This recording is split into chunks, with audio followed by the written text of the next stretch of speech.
Well, welcome to the Sunday Extra podcast, brought to you by Hope Church, helping you make sense of your life at 1750 Beach Street. We would love for you to join us Sunday mornings, 9:15 and 11 o'clock, just a couple miles east of downtown. You can also find us at hopechurch.com. Wow. Welcome to the Sunday Extra podcast. This is season 4, episode 7. My name is Jeremy. I am going to be your host today. Joining us here is Pastor Brian Kropp. Hello. Pastor Jake Myers. What's going on? And our lead pastor here at Hope Church, Matt Sturdivant. Yo, yo. Yes. So we are now in the middle of the Winter Olympics. Last I checked, I think America is number 3 on the medal list. Oh, wow. Unless that's changed We're today. doing really well. Yeah, for Winter Olympics. Winter Olympics, doing well. Yeah. In fact, Matt is sporting his USA Olympics hat today. Have you guys been able to watch any of the Olympics? Are you following any of the Olympics? Where are you on your Olympic journey? If it's a short on YouTube, then I might have gotten a thumbnail. But mostly, I think all I have watched is the Canada curling controversy, which why that's fascinating is beyond me, but it totally is. To see well-mannered people like, hey, you slid that stone wrong. You know, I don't know. It's weird. That is pretty crazy. All you're doing is sliding a granite stone on the ground. And yet you find a way to cheat. I mean, it's shuffleboard. Uh-huh. It's all it is. On ice. It's shuffleboard on ice. Yeah. Is all it is. Like when I was a kid, this was an old person. Curling wasn't, but shuffleboard was the game that old people play. Now that I'm of the right age, this has transferred from shuffleboard to pickleball. But it's still, that's what I think of when I watch these, like you were saying, Matt, like there's all this concentration focused on like how much momentum do I have when I release the stone. It's just very fascinating. But no, I didn't watch Lindsey Vonn break her legs. I haven't kept up with, I think, who's a snowboarder guy? I think he's back. Oh, Shaun White? Yeah. Oh, I think he just did a practice run. Well, he's like one for of the commentators. Yeah. Oh, okay. Yeah. He's retired. He's old now. I know. Yeah. That's why I was surprised. I was surprised Lindsey Vonn was in. Yeah. Because she's old for skiing. Yeah. I watched an interview with him. They're like, why don't you take a ride down the half pipe just for old time's sake? And he comes off, it's like, I miss this. Yeah, he did some tricks. Oh, wow. He's like, I miss this. But now he's a commentator. Yeah. So who knows? Yeah, I remember back when he was in it, like his height of his career, he was the hair of the Olympics. That was what we affectionately nicknamed him. Was it the Flying Tomato? I think that was his nickname, the Flying Tomato. Could have been, yeah. It was crazy. Yeah, we did. So here's a little pro tip. You can get Peacock for a month. Yeah. And then we even paid like the extra best $2 we have ever spent in our life. You could do an upgrade so that there were no commercials on any of the replays. So if we watch a live Olympics, then there's commercials and you can't do anything about that. But there's enough of the replays so that no commercials. You can see where the commercial breaks were, and then it just picks right back up, and there's no delays. So we've been watching quite a bit. In fact, here whoever said that, yes, the U.S. is 3rd in the medal count with 19 overall medals, 6 gold, 8 silver, 5 bronze. I do always find it interesting when like the host country is, in that like first or second spot. And you're kind of like, this is just interesting. You're like, I didn't know that you even did that sport. How are you? Great lesson in there's so many of the ice skating things. It's like, is it ice skating? Is it dancing? What is it? But the dude that does the backflip, you know what I mean? Like the quad god guy? I don't know what it's, something like that. But he, in the team competition, I think the U.S. team won. Okay. But then it came out later that it was like he was not like trying all that hard because he wanted to save it for his own individual. Oh man. Dude didn't even medal. He fell a couple times. And the ones that won were like these underdog type guys. So a little pride before the fall, you know. Man. Anyway, but yeah, we're having a good time watching this. My kids got me this hat, so it's go Team USA. Yeah. And as soon as I pulled it out of the box and or the gift bag thing that they gave me, Jessica and I are going up to Canada next month to meet with our partner seminary. And I said, I think I'll wear my hat. They're like, no, Daddy, you can't. I'm like, why not? Might as well. I want to get in. Brian and I, this is for another time. We won't get into this, but Brian and I thought we were going to be in a Canadian border prison. Oh my goodness! For a while. So I'm not going to do anything to increase the difficulty of the border crossing. That was the closest Canada. I've ever thought. I'm in a Sopranos episode. It was not fun. No. No. We'll save that for another day. Another day. Fantastic. That's like our Cambodia stories. Yes. That border crossing. Oh my. Well, this week in the sermon, Pastor Matt jumped into John chapter 2, and I want to give just a quick recap of John chapter 2.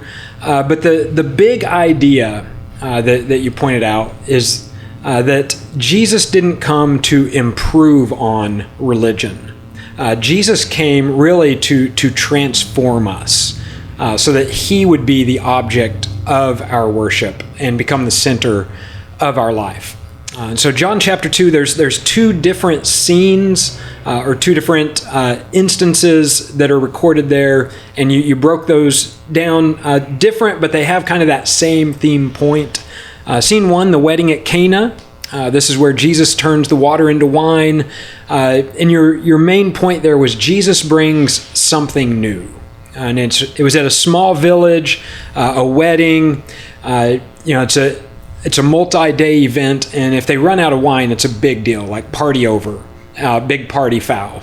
And so this is the first miraculous sign that Jesus did. And so he used water in the stone purification jars, the big stone jars, and those actually represented the old system, is what you pointed out. And Jesus transforms that water into not just wine, but good wine. The master of the ceremonies was actually amazed at how good the wine was. And he's doing more than just saving the party.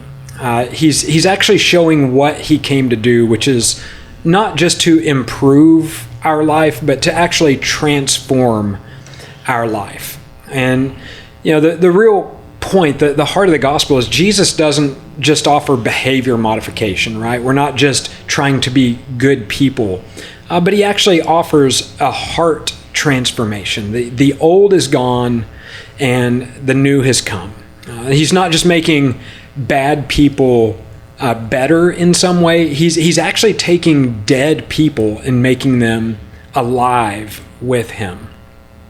And so you made the point that many believers will settle for kind of a water level Christianity, something that's safe, shallow, kind of external, when Jesus is offering what you called like a good wine level life, which is full of joy and power and being surrendered and spirit led.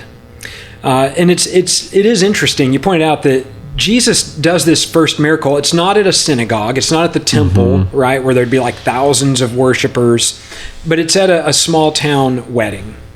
And you made the point that he cares about the ordinary parts of our lives, right? Our family life, the stresses we're in, our work, our celebrations. This was at a celebration, and even our messes that we get into and create. And so the question is kind of simple that you ended on. Is Jesus just a part of my life, or is Jesus actually the center of my life? And so that was scene 1, was the wedding at Cana. And then scene number 2 was the cleansing of the temple. And this is where Jesus, flips over tables and he makes a whip. And, a lot of people have heard that. And your main point from the cleansing of the temple was Jesus confronts corrupted worship. And so this happened at Passover. Everyone was there at the temple for the Passover celebration. And Jesus enters the temple. He drives out the money changers. What was meant to be a house of prayer had become a religious marketplace where really the people were exploiting the worshipers, and especially the Gentiles and those who were coming from out of town. They're really getting taken advantage of there in the temple, even though the people are coming to seek God and to worship God. But Jesus, he isn't just cleaning up a building. He's declaring a shift, right? The center of worship is no longer going to be the temple. In fact, when Jesus says, destroy this temple and in 3 days I'll raise it up, he was talking about his body. And so after the cross, you pointed out that the curtain in the temple was torn from top to bottom, right? God ripped the curtain, which had been the barrier between God and the people. And so after that, Jesus himself is the meeting place between God and humanity. So Jesus took that place where he is our mediator now. He is the way, the truth, and the life. And so you ended with just 4 points of what does it mean for me. So this was your ending. What does this mean for me? Number 1 is stop settling for water Christianity. Jesus came to transform us, not to just upgrade us. Number 2 is we need to invite Jesus into the ordinary parts of our life. Following him is personal, but it's not private, right? We grow best when we're in community together. And then number 3, what does this mean for us? Is we need to let Jesus flip the tables in our lives. He doesn't negotiate with corrupted worship, right? He overturns it so he can rebuild something new. And then number 4, we need to build our life on the risen Jesus, not on a religious system. And salvation is a divine act that demands a human response, and that is that we turn, we trust, we follow Jesus. So I think one thing, this is kind of late in the sermon, everyone woke up when you said chapter 2 is not about drinking alcohol and getting angry. And I think everyone woke up at that point. And you said we would talk about that today on our Sunday Extra podcast. So here we go. Chapter 2 is not about drinking alcohol and getting angry. What do you want to say about that?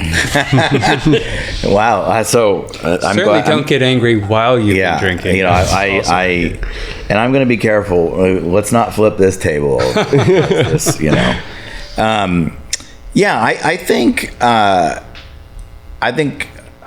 want to look at it in a few different parts, but I think that just as a big category, you know, John chapter 2 does not give us permission or license to indulge the flesh.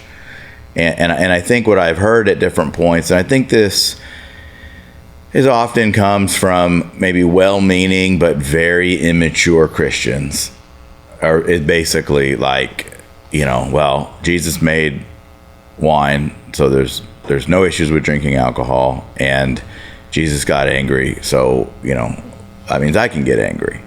And sometimes it's said sarcastically and flippantly and I would say rebelliously. Other times it's said naively, just again, well-meaning but maybe immature. So I think a big overarching question that we should ask in life is not, is it allowed, but is it wise, helpful, and God-honoring? Because, you know, I mean, Paul talks about how everything's permissible, but not everything's profitable. And so if we simply live our life based on it, well, is it allowed or not? You know, I mean, even think about in our country, there are things that are legal that are not moral or helpful.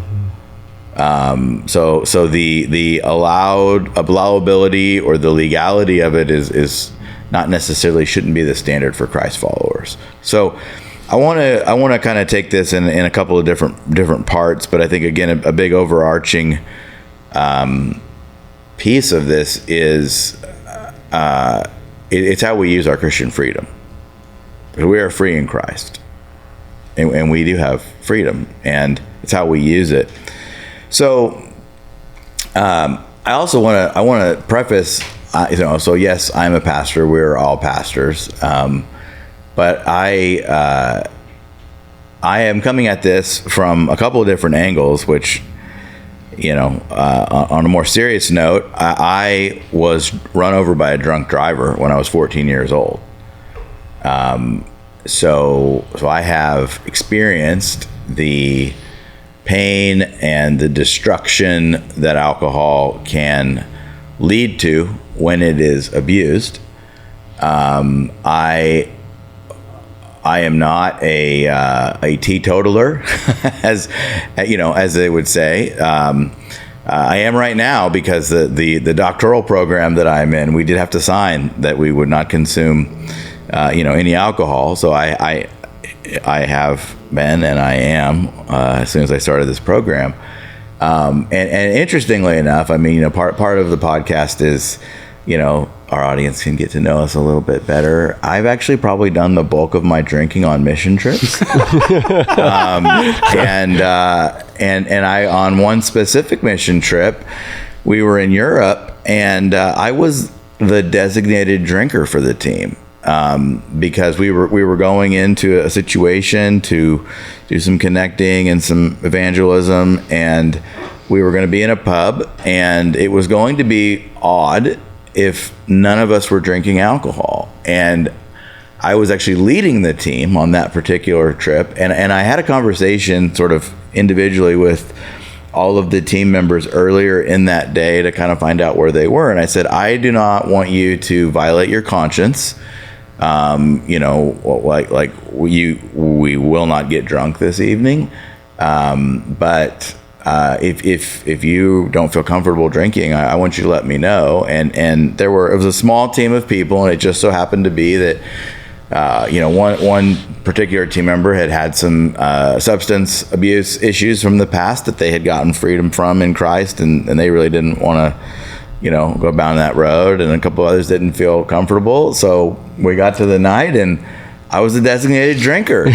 And, so I am saying all this because I'm not coming at this from the angle that you can never drink and you're awful if you drink. All right. So, but I think, when you look at the scriptures, drinking is permitted, but drunkenness is not. So let's deal with the drinking part first, the alcohol first, and then we'll hit anger in a moment. But so Scripture is very clear about drunkenness. We are to not be drunk. Ephesians 5:18, don't get drunk with wine, for that's debauchery, but be filled with the Holy Spirit. Proverbs 21, wine is a mocker, a strong drink, a brawler. Say that 3 times fast. When you look at Proverbs chapter 23, there's several verses in there that really give a vivid warning about alcohol and impairment and those types of things. 1 Corinthians chapter 6, there's this whole list of who's not going to inherit the kingdom of God, and one of the things listed there are drunkards. Galatians 5, enlisted in the works of the flesh is drunkenness. So the Bible is very clear that drunkenness is a sin, is to be avoided. And I think that, just again, kind of as we're getting into this, the real issue about this is mastery and control. Before Christ, you are a slave to your sin. You are mastered by your flesh and your sin. And when Christ sets you free, you are free, and he is your master. He is your Lord, and you are not to be mastered by anything else. And one of the big issues with alcohol is that it can be a slippery slope to, you drink, what's that saying? If a little is good, then more must be better. And, it can be a slippery slope for people. So those are kind of a few general statements, but, getting into it a little bit further, thinking through some things, again, big picture, alcohol, it is permitted in Scripture. There's a point where Paul tells Timothy, take a little wine for your tummy. Now, the alcohol content of what they used to drink back then and what we have now is very different. In fact, that was one of the issues. Without getting too technical, they didn't have refrigeration and all of the fermentation like the process is today. So the alcohol and even the wine that they would have had at the wedding was diluted, watered down significantly. And part of what the master of the ceremony was getting at is, the dilution. And as I was studying for this message, I was talking about how many parts water to how many parts wine was there. But typically what would have happened is later on in the celebration, once people had loosened up a little bit, they would have increased the parts of water, so it would have been more diluted. And instead, it's like, that's not what the master of ceremony was tasting. It was like, this is the good stuff, more like what you would serve at the beginning. So alcohol is permitted. Drunkenness is always condemned. Another thing to consider is lack of self-control. That relates to sin, because we're to maintain control. And really what this comes down to is a love for others and limiting your freedoms.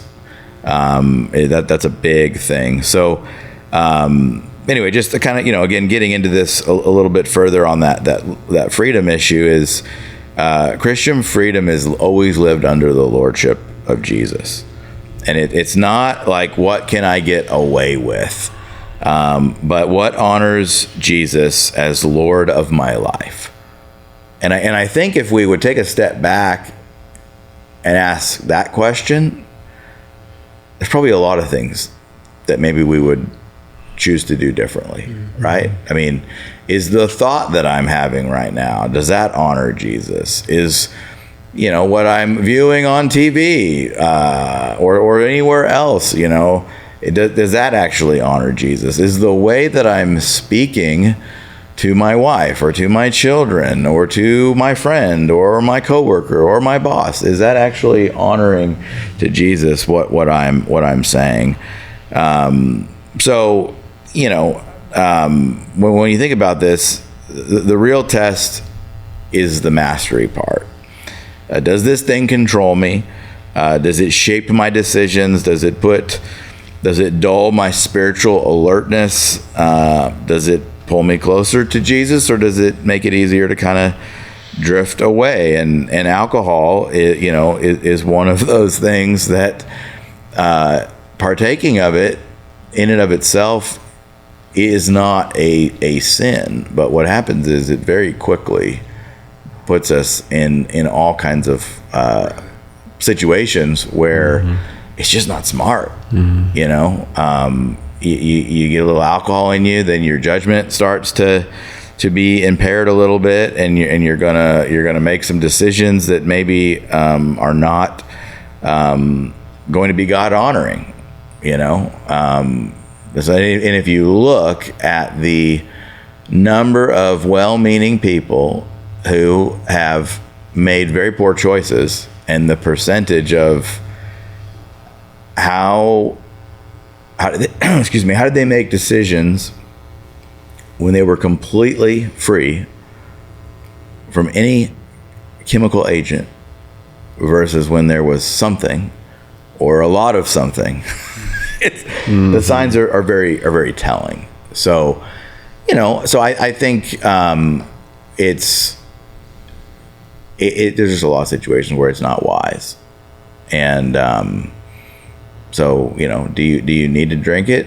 I think that's a question, and I think there's sometimes we very immaturely like, well, I can do all things in Christ, so I can do anything I want. And it's like, yeah, you know what, you actually can drink that, but is that going to be helpful?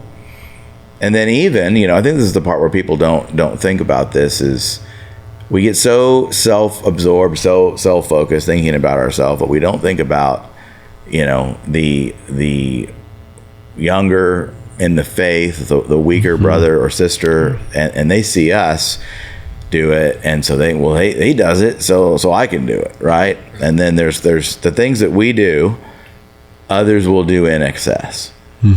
you know, I mean, I don't know, let's take a totally different, subject here, but I don't know if you guys have ever done this. You have the youngest children out of all of us, Jake, but, let's say that it was somebody's birthday, right? And everybody got the piece of birthday cake. Then it's a little bit later, and you're like, man, that cake was good. I want another piece. I want to wait till the kids go to bed. Because if they see if they see me take another piece, it's not wrong for me to take another piece. And the sugar content, it's not going to affect me quite the same way it's going to affect them. But if I eat it in front of them, well, then they're going to want it. And if I say no, then And for breakfast. Yeah. So, I just think a lot of the Christian life is not thinking about yourself. It's thinking about Jesus. It's thinking about the other people around you. And there's all kinds of things we don't need to do because it's not going to be helpful. And this is the issue. Alcohol, you never regret the things that you don't do. And you can drink some alcohol and you can do some pretty stupid things and regret them. But if you don't do that, then you can you don't have to live with those consequences. So, but I think it has to do with honoring God. It has to do with using my freedom appropriately. And it's not just, well, Jesus made wine so I can drink as much of it as I want. That's not how that works. So, any thoughts, questions? You guys want to go further on that? We'll go to anger in a minute, but I was on a completely different topic. I was chewing on this a couple of days ago, and it's very similar. Like you were saying, it's not about what you can get away with, but I think there is still that part of us that is, how can I get the most out of this? This is all we know is this life. So how can I get the most out of that instead of submitting everything, all parts of me, to the Lordship of Jesus? So like the thing I was spun up on was tithing. I could give 10% of my money to the Lord's work and have the faith that God can survive me on the other 90%. When in reality, 100% of it is God's. And he allows me to use 90% for paying my bills and feeding my family and some other things. But 100% of it is his. So am I looking at my finances as, well, this 90% is mine and that 10% is his? Or am I making all of my financial decisions on, it's your money, how would you like me to spend it? That's really good. In this case with the drinking, it's, drinking's allowable, but how much of that is honoring to the Lord versus how much of it is, I just want to have a good time and do what I want to do, and I don't have to submit myself to what the Lord wants me to do. Yeah. And it also, here's the thing, is it can be a real form of escape. That's what a lot of substances are about, escapism. Now you can escape by doing other things that would seemingly be helpful. Going to the gym could be a form of escapism. So we can find a way in this broken world, as broken people, to abuse anything, right? That's true. But but I think it's really thinking, okay, what is going to be the most God honoring in the moment, and I just don't need to do this. Plus, it's expensive.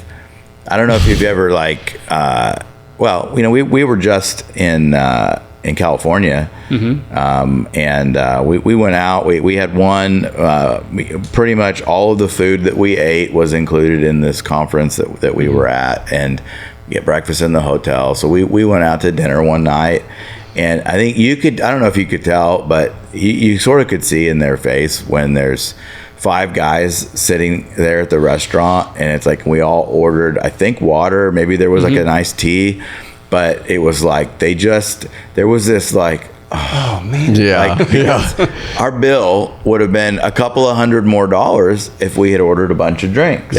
And so you talk about the stewardship part. that's just, you can save a lot of money by also, drinking less alcohol. But I get what I want people to see is this. Don't misuse and think it's a license because Jesus turned water into wine. Do you have Christian freedom to drink? Yes. Are there all kinds of times when it is unwise and unloving to drink alcohol? Absolutely. So, all right. Did that make anybody angry? If my answer made anybody angry, then let's talk about anger. Righteous anger. Okay. So I think when it comes to anger, we can find all kinds of verses in the Old Testament and the New Testament about anger. Proverbs 15:1, a soft answer turns away wrath, but a harsh word stirs up anger. Proverbs 16:32, whoever is slow to anger is better than the mighty, and he who rules his spirit than he who takes a city. It's like it takes as much effort and energy as it takes to take a city. If you can control your anger and your spirit, like, you're better than that, right? And then I always think this is interesting. Proverbs 19:11 says, good sense makes one slow to anger, and it is his glory to overlook an offense. Jeremy, what are the numbers 1911 mean to a lot of guys?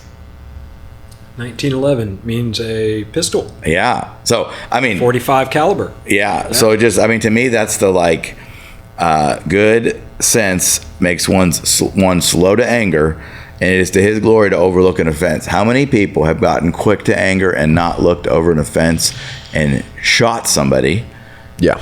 And then had to live with those consequences and deal with it. So I just, the original Bible, the many original manuscripts didn't have all the chapters and verse numbers like we have today. But I think, to me, it's one of those interesting, ironic things that 1911 pistol, Proverbs 19:11, that kind of helps me remember, it makes good sense to be slow to anger. Don't be so fast to pull out your pistol and do something you're going to regret later. Ecclesiastes, be not quick in your spirit to become angry, for anger lodges in the heart of fools. In the New Testament, you got Ephesians chapter 4, be angry and do not sin. Don't let the sun go down on your anger. Give no opportunity to the devil. James says, let every person be quick to hear, slow to speak, slow to anger, for the anger of man does not produce the righteousness of God. And then Colossians chapter 3, some of the things we got to put away anger, wrath, malice, slander,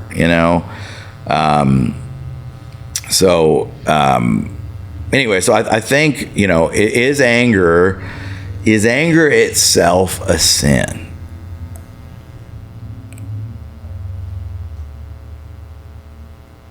It doesn't have to be, but it very quickly can go that way. Again, Ephesians says, be angry, yet do not sin. So that would leave open the possibility that it's possible to be angry and not sin. The problem is we very quickly can get into sin when we're angry. So anger can be, it can be an emotion that is natural and, can in some cases, which we'll talk about in just a second, be positive, but anger can easily become sin when it's self-centered, it's self-control, or it's uncontrolled, it's nursed into bitterness. You get angry for a little while and then you sort of nurse its way to bitterness. It can definitely become sin when it's used to justify revenge, cruelty, or the fact that you got proud about something. I heard this is interesting kind of analogy, thinking about anger like fire. In the fireplace, it warms the house, but out of control, it burns the house down.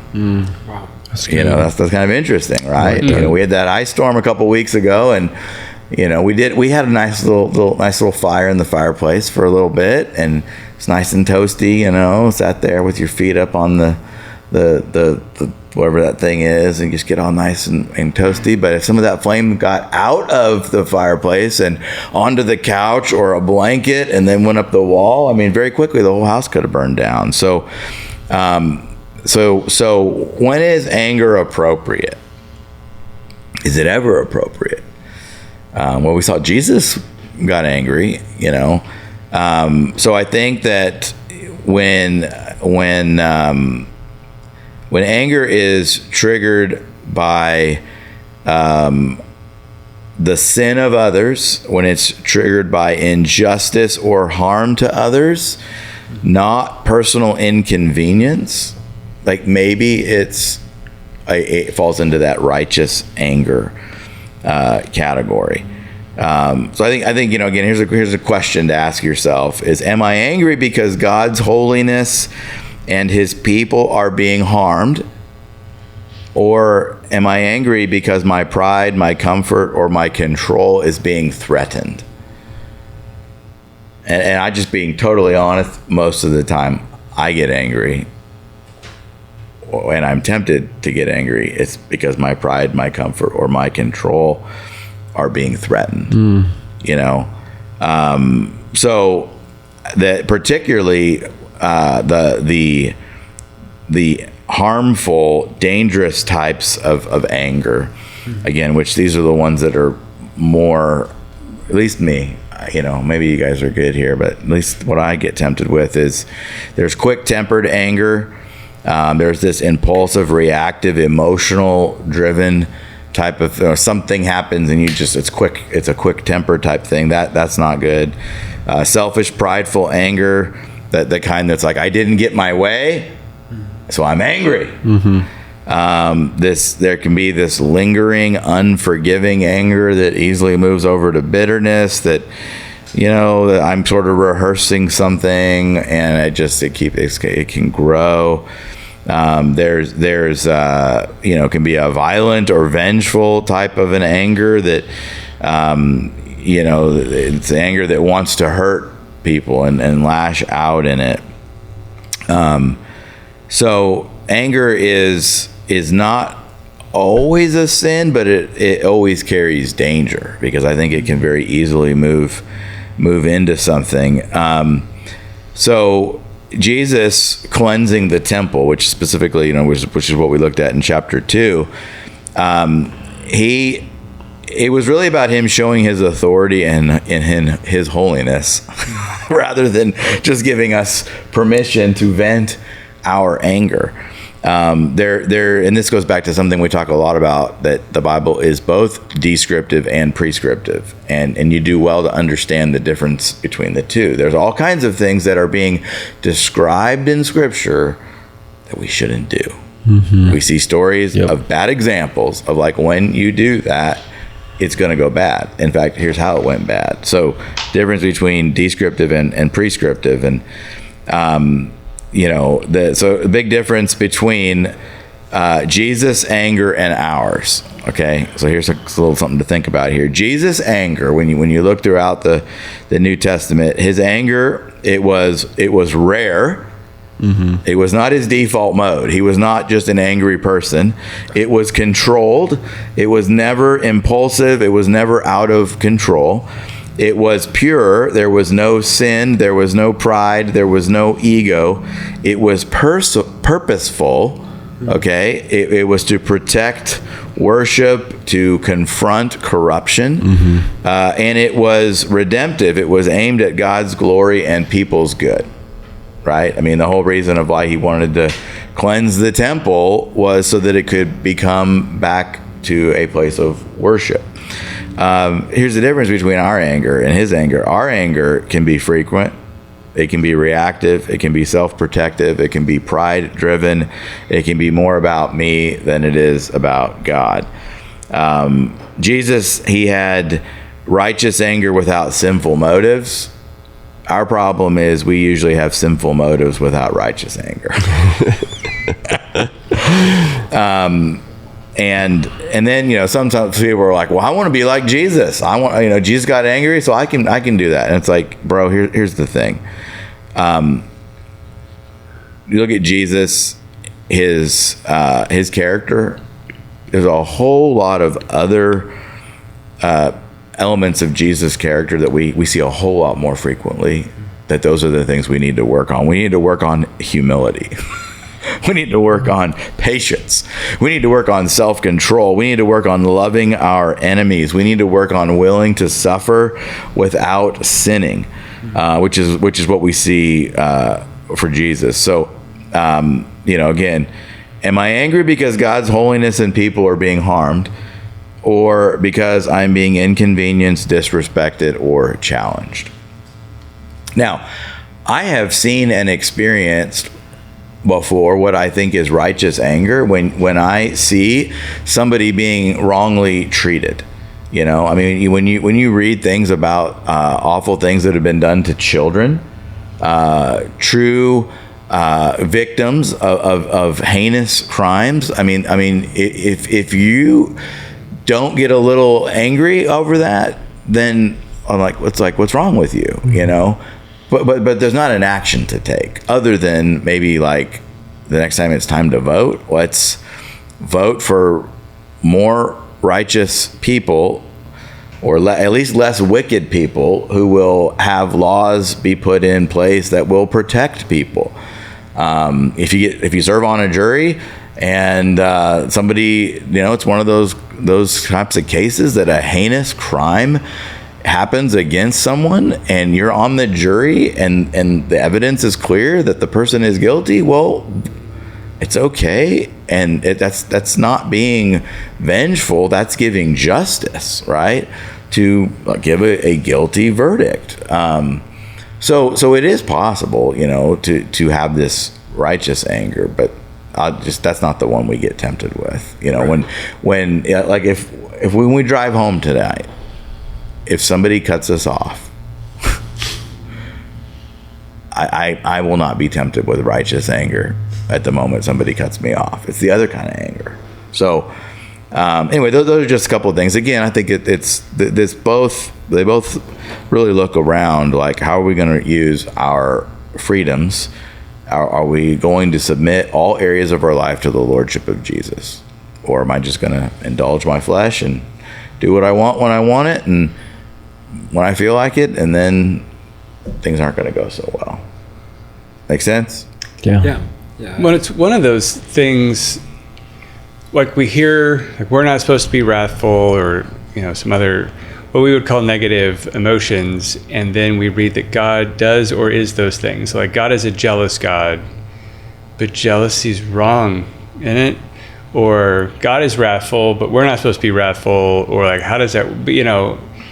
It's God is different than we are, and so He can do things rightly. It's not that the emotion itself is bad, but like you're saying, the motive behind it, we're bad at having good motives. We're either, at best, we're mixed motives, or it's just straight up evil. It's not, or self-centered. I'll put it that way. Maybe it's not evil like the Joker, but it's evil in the sense that it's more about me and my, like you're saying, me and my comfort and control, versus I'm fighting for someone who is being oppressed or is being wronged or sinned against, or those kinds of things. So God being jealous is not the same as me being jealous, right? Yeah. Or God being wrathful is not the same as me being think, vengeance, here's the one thing, it's very clear. Vengeance belongs to the Lord. It's not ours. And the reason why God can be jealous is because He deserves all glory, honor, praise. Anything that goes to anywhere else, it should go to Him. Like, that's the right kind of jealousy. There is actually, though, as a married man, there's a right kind of jealousy you have for your wife, and there's a right kind of jealousy that your wife can have for you as your husband. Now, again, you can have that feeling of a right kind of if you're just out at a dinner and the waiter starts really flirting with your wife, like, that's a right kind of jealousy that you would be feeling because she's your wife. But if you then get up and pound him in the face, then you've taken it, a little too far there. But you can say, hey, knock it off. Don't talk to my wife that way. Especially, if you see your wife squirming and really getting uncomfortable about that, then it is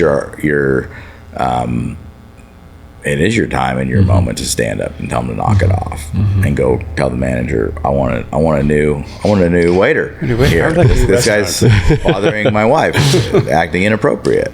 But that's because she's your wife. It would not be right for you to be, jealous for somebody else's wife.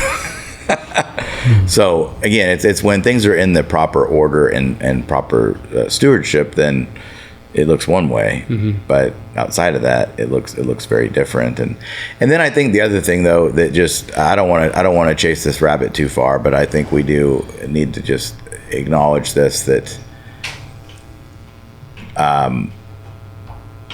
there is true injustice and there is true oppression and those types of things, but there's also a lot of culturally perceived injustices that aren't actual injustices, and again, I think just one example is it is not wrong and unjust for lawful people to lawfully enforce the law. That's the truth. That's one of the things when you look in Romans 13 that the state, which is the government, bears the sword.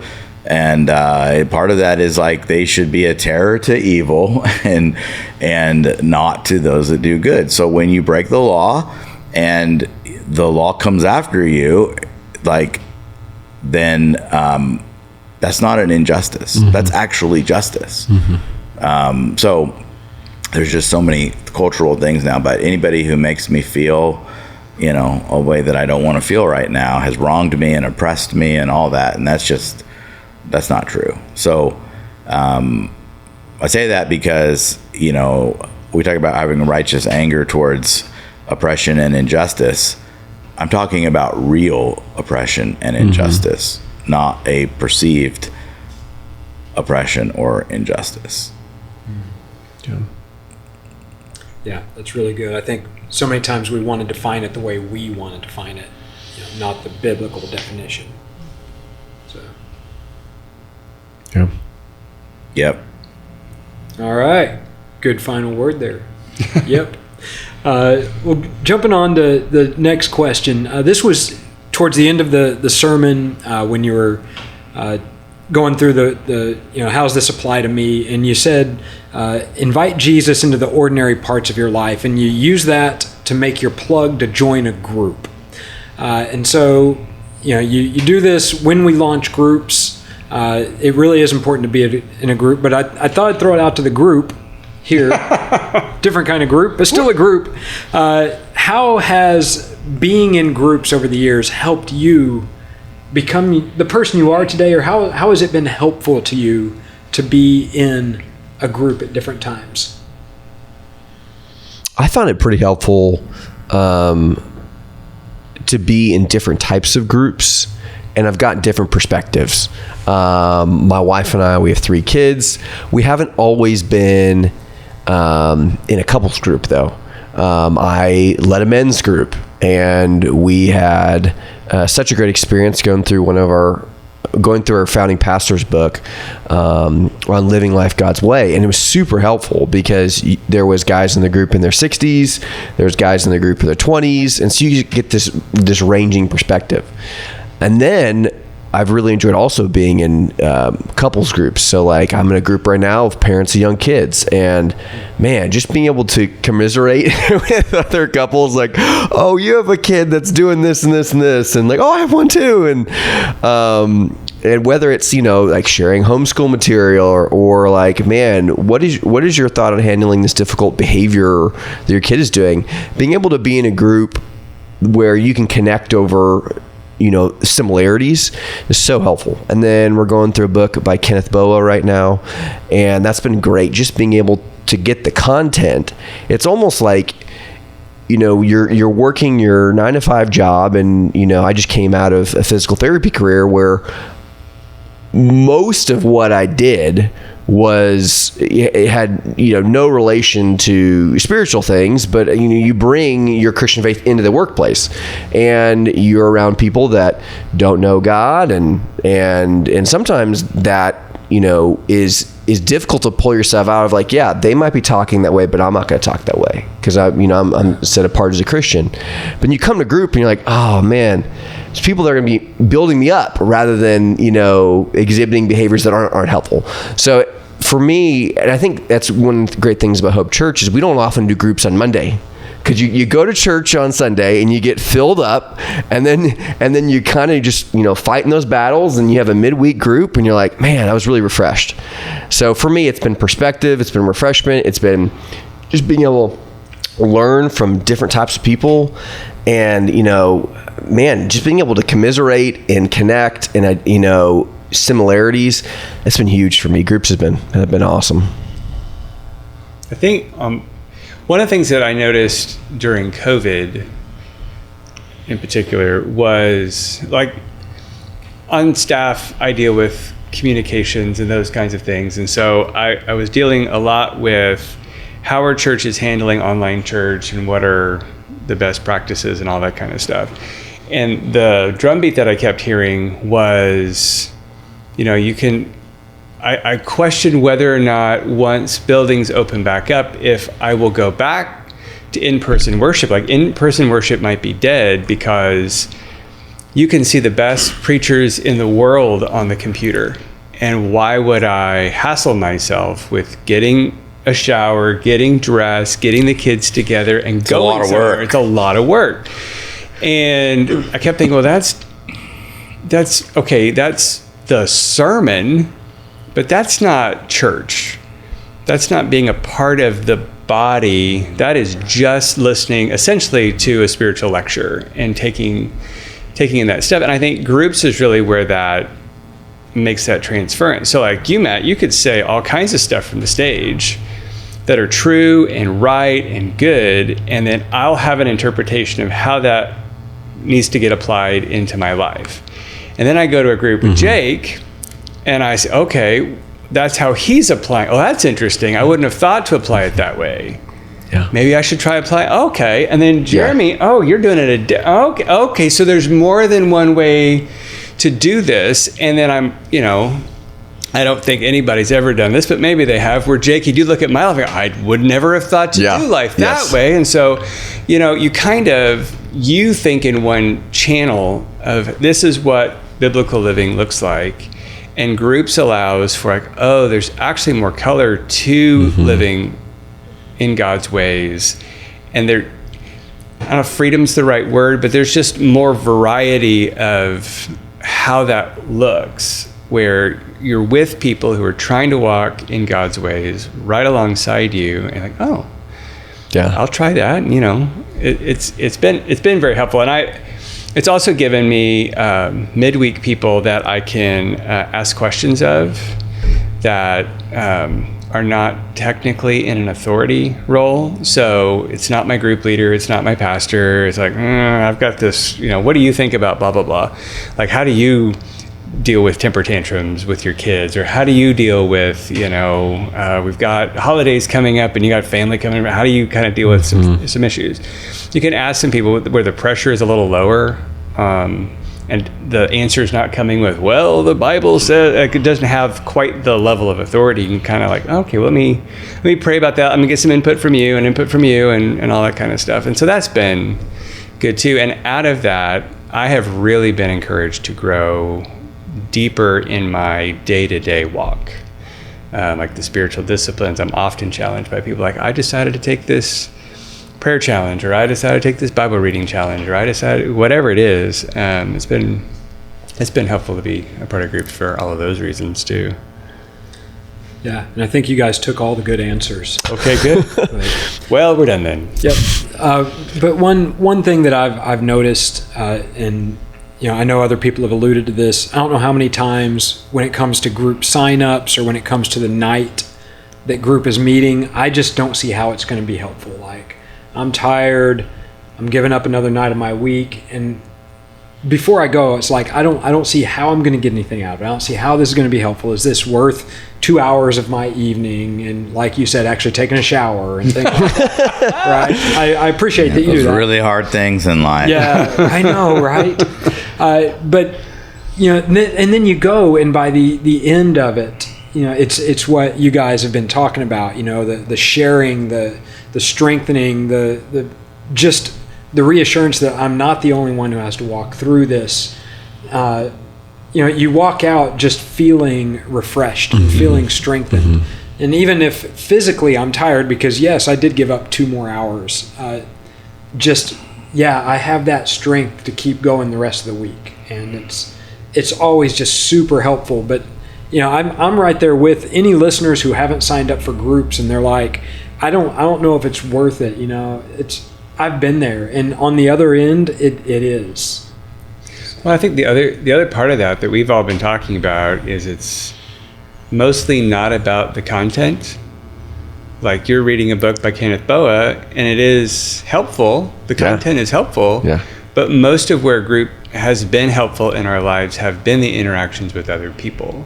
It has been the friendships that have developed over time. Likely, if you're hopping into a semester group, your best friend is not going to happen in this semester. But groups over time and serving with people and that you'll eventually end up with friends who you've walked with through different things and have stories about crossing from North Dakota into Canada and all those kinds of things.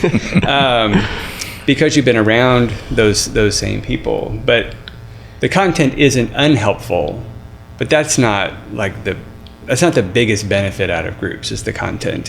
That is a part of it. Right. But I think the life-changing part of it really is the life-on-life aspects of it. Yeah, I think just a couple of thoughts to add to you guys, what you're saying. Number one is I think we make time for what's important, for what matters. For sure. And, this is like just going to go for the jugular here, is that for most people, if they don't want to get in a group, it's their spiritual growth and encouragement and being a part of the church it's not high enough on the priority list. As somebody who did not get up and go to the gym this morning, that wasn't high enough on my priority list. That's why I didn't go. Just being real honest. Okay. So we make time for the things that matter. And, unfortunately, we will drive our kids all over the Metroplex for sporting events, and we will, drive over to Dallas because there's a thing that we need to buy that's, the only place we can find it. But we don't, it's just not important enough to grow. And the problem is then when we get into like really tough parts in life, we're isolated, we're lonely, and then the enemy just works on us. But what I found is, it's not like I showed up to group and all of a sudden on the first night, these were all my best friends for life. That's not how it happens. But it's consistently over time developing the relationship, sharing life together. A few of those people become closer friends, and then you're meeting with them outside of group. So you're real deep friends. Like, you don't even only sit there on the couch and talk to your BFF, because that's not what group's about. Like, those are the guys you're going to breakfast with, and those are the guys that your family's going on taking a trip to the park with their family, and all those things. So one is we make time for what's important, and if we want to get serious about growing spiritually, we got to make time for it. Something you said, Brian, it's not about the content. And I think that's I totally agree. The content, though, is like, it would be weird for people just to show up and hang out. It's the excuse. That's the excuse, though. And that's like when, even going to conferences, you're like, okay, why do you pay money to go to a conference and you travel there and you got a conference fee, but then you miss a whole session because you're talking to somebody that you met at the end of the last session? And it's like, that conversation was way more important than whatever this next guy's going to say. So you wouldn't just go somewhere and look for people to talk to. You went to the conference, but then you have the conversations. And so, really, I would say it like this. It's like Sundays is a time to learn some things for the knowing. And then it's in group that we're really adding to the being and the doing. Like we actually get to integrate it into our lives. We're doing this together, and it's like, well, how do I actually live how the Bible says? Well, I had a hard day. Jake had a hard day. Both of us are maybe selfish. We want to sit there, but then we start talking, and we can encourage one another. And so the being and the doing happen as we get in life with other people. But something this, I think it kind of relates to this, that I want to expand on something I said on Sunday just for a moment. I think when you think about people, generally, I heard this recently, that there's kind of three big categories of people when you look at it, biblically. We tend to just think that there's nice people and mean people, but it's a little more complex than that. Yeah. So there's wise people. And so you see a lot of that in Proverbs, and there are people that are led by the Holy Spirit, and they actually ask the question, what does God's word say? And then they do the best they can to actually do that. Those are wise people. Then there's foolish people who are pretty much led by their flesh. And they might have good hearts, but they're just really undisciplined at best, and maybe they don't know a lot, so they need to learn more. They need to put it into practice. But then there's also a category of actually, they're not just foolish, but they're actually evil people. And evil people can pretend to be nice, but actually have wrong motives, and they actually oppose God's ways, and they're trying to spread destruction, and that's real. And you need to be around the first type of people and less around the third type of people. And so again, I mentioned on Sunday Proverbs 13:20, whoever walks with the wise becomes wise, and then 1 Corinthians 15:33, bad company corrupts good character. I think what's true is that an evil person will corrupt a wise person faster than a wise person can change an evil one. And so this is why we need to be around other wise people, and who we're around. If all four of us together was around, an evil person or a foolish person, we might be able to pull them in a godly direction, as a team. But if it's just one of us and one or more, like we're probably getting pulled that way. And and actually the life we have in Christ is a new life. And in order to live the new life and grow in the new life, you've got to be around other people who are experiencing the new life and intentionally growing in the new life. And I think again, this is one of those like honest moments. We talk about the disciple is committed to Jesus, connected to Jesus' followers, contributing to Jesus' mission. And as Christ followers, as disciples, our closest friends actually need to be other disciples. Now, what I'm not saying is you just ignore everybody else, because we've also been called to be a witness and make more disciples.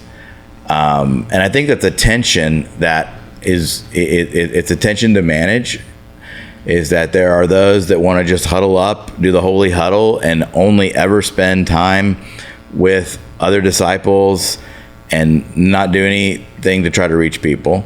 And then there are other people who are like, well, everybody who doesn't know Jesus is going to go to hell, and I'm going to heaven. I know Jesus. I'm not going to spend any time with believers. And then they, I think, wrongly spend the majority of their time not with God's people. Mm-hmm. And what can happen is when you do that extreme is you're missing out on the encouragement and the connection and the strengthening of growing with God's people. So we've got to find a balance that works. But when we think about our closest friends, and especially, this is for maybe for the new believers who are listening, a new believer, you're going to know a whole lot more people that aren't yet followers of Jesus. But you need to develop some really close friends who actually are walking with Jesus, so that they can call you forward and encourage you. And pray for your friends who don't yet know Jesus. And I'm not saying you necessarily need to cut them all out of your life, but there might be some people you do. Yeah. I mean, if God, if as you decide to follow Jesus, and part of what he's rescuing you out of is, you know, a life of crime and drugs and all kinds of other things, it's probably not a good idea to keep hanging out with all those friends all the time. So pray for them, but there may be some relationships that you do need to minimize. But what you need to maximize is being connected with other disciples, other Christ followers, so that you can grow. And again, going back to, you know, where we're at with reading the Bible and our Bible reading plan, you know, we're long past Leviticus now, we're on into Numbers, but part of what was happening through the end of Exodus and Leviticus, and now we're still seeing this in Numbers, is God's people. He rescued them out of Egypt. For 400 years, for generations, they lived in Egypt, and all they saw was how the Egyptians lived and worshiped and all those things. So what God had to do, he had to teach his people how to relate to him, how to worship to him, how do they relate to him. And that's part of what we have to learn today, is when we become a follower of Jesus, we have to put off the old things in life, and we need to learn each and every day, how do we walk with Jesus? How do we walk closer with him? And it's the people around us that actually show us and help us and encourage us. So relationships are so important. And I'm just so grateful, especially in my, you know, early years as really trying to understand walking with God. And even today, as it's like, you know, Brian, you and I were talking about some pretty deep, serious stuff today earlier. And I'm like, you know, and I'm like, I need to get some counsel on that. And because I have relationships with other godly people, I know who I'm going to go to and how I'm going to ask them for encouragement and counsel. And that's just, if I was not in community with other people, I wouldn't have that. I'd be left to figure it all out myself, and I'm just not that smart. So all of us is smarter than Matt, and I'm so grateful for just all the things that I have learned from others that I would not know how to do or how to think if it wasn't for being in community, being in groups. It's great. So it's not too late to Not too late. Groups. We're just a week and a half in. So Well, and I like on Sunday morning, there's I think we've done the group before this way, but there's a group that meets like 4 people who have never been in a group before. It's meeting in the building on Sunday morning. 9:15. 9:15, you can kind of get your toes in the water. Yeah. On what being a part of a group is. So if you don't know anybody, you're already at the church building, there's a group for you. And there's coffee out. And there's coffee. There you go. and childcare built in. Yes, there you go. There you go. So great time to jump in a group and get started on that. But looking ahead, this coming Sunday, we are officially 6 weeks until Easter. Coming fast. It is.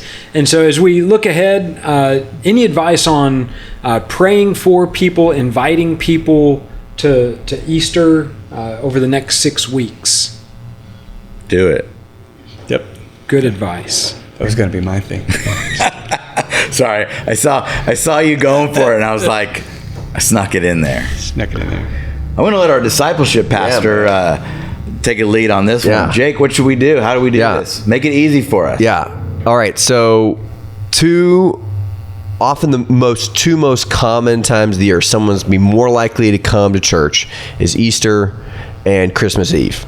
And so capitalize on this. And people know, even in America now, that Easter's not all about the eggs and the bunny. They know it's got a religious tie. However, they know much about the resurrection or not. They know it's a religious time. So one of the things you could do at your work is you can bring some of the Hope invite cards and just, say, hey, I'm doing this on Easter. I don't know if you have plans, but I'd love for you to come. No pressure. But anyway, I think sometimes we fall into the trap of if Brian doesn't know Jesus and he's another physical therapist and I'm a physical therapist, and I just say, hey, Brian, what are you doing for Easter? And Brian's like, I don't know yet. And you could say, well, I got a great church I'm a part of. And just leave it there. Finish it with like, I would love for you to come. And hand him something physical. It's got the time on it, the address. It's almost like closing the sale. It's just go a little bit further. And if you feel like you went too far, just say, and no pressure. Because really, we're not going to force them to come to church. But a lot of people, when they're invited to do something, especially around a holiday that's got some religious significance, a lot of people are open to come. So finish it. Give some details. Finish it. You got to give them the actual step to take. Absolutely. Otherwise, you're just informing them, and they're like, "Great, thanks for telling me." Thanks.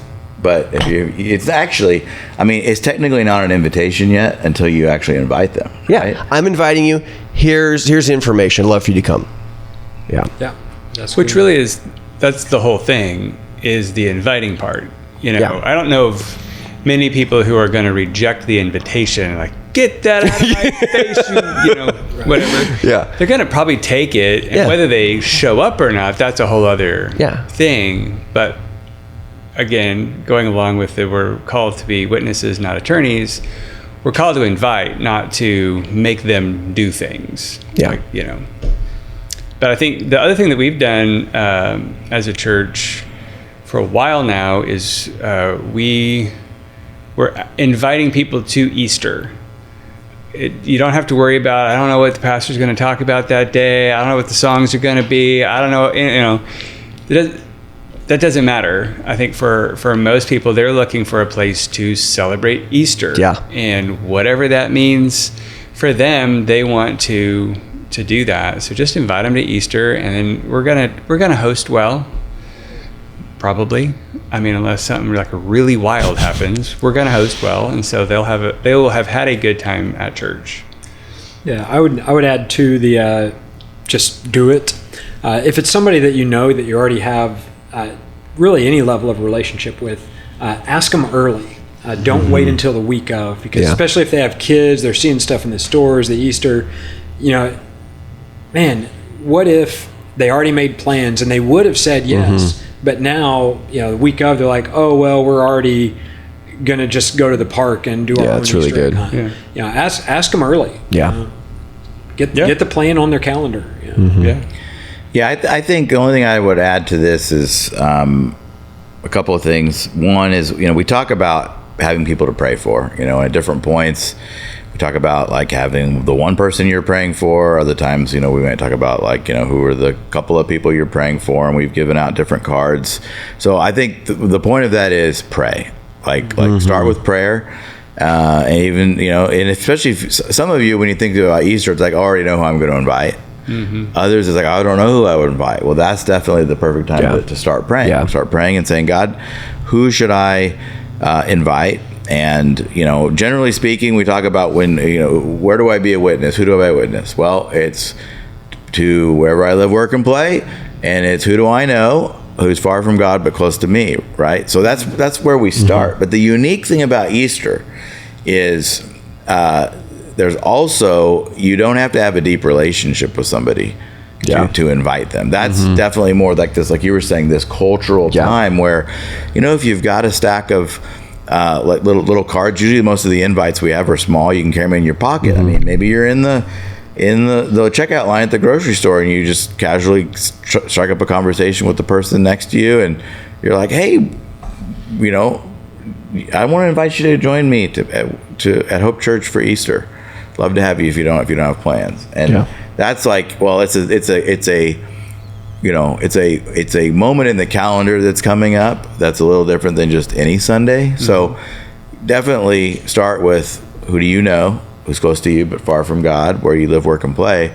But it's also a time where God may open up opportunities that are beyond just your circles of relationships, and don't miss those. And then whenever the Lord may be leading you, prompting you, just do it. Even if you're uncomfortable, just do it. You'll never regret having invited somebody, but you will regret if later you realize, man, he told me to do it and I did it. So just do it. Yeah. Good word. Probably a good word to end on.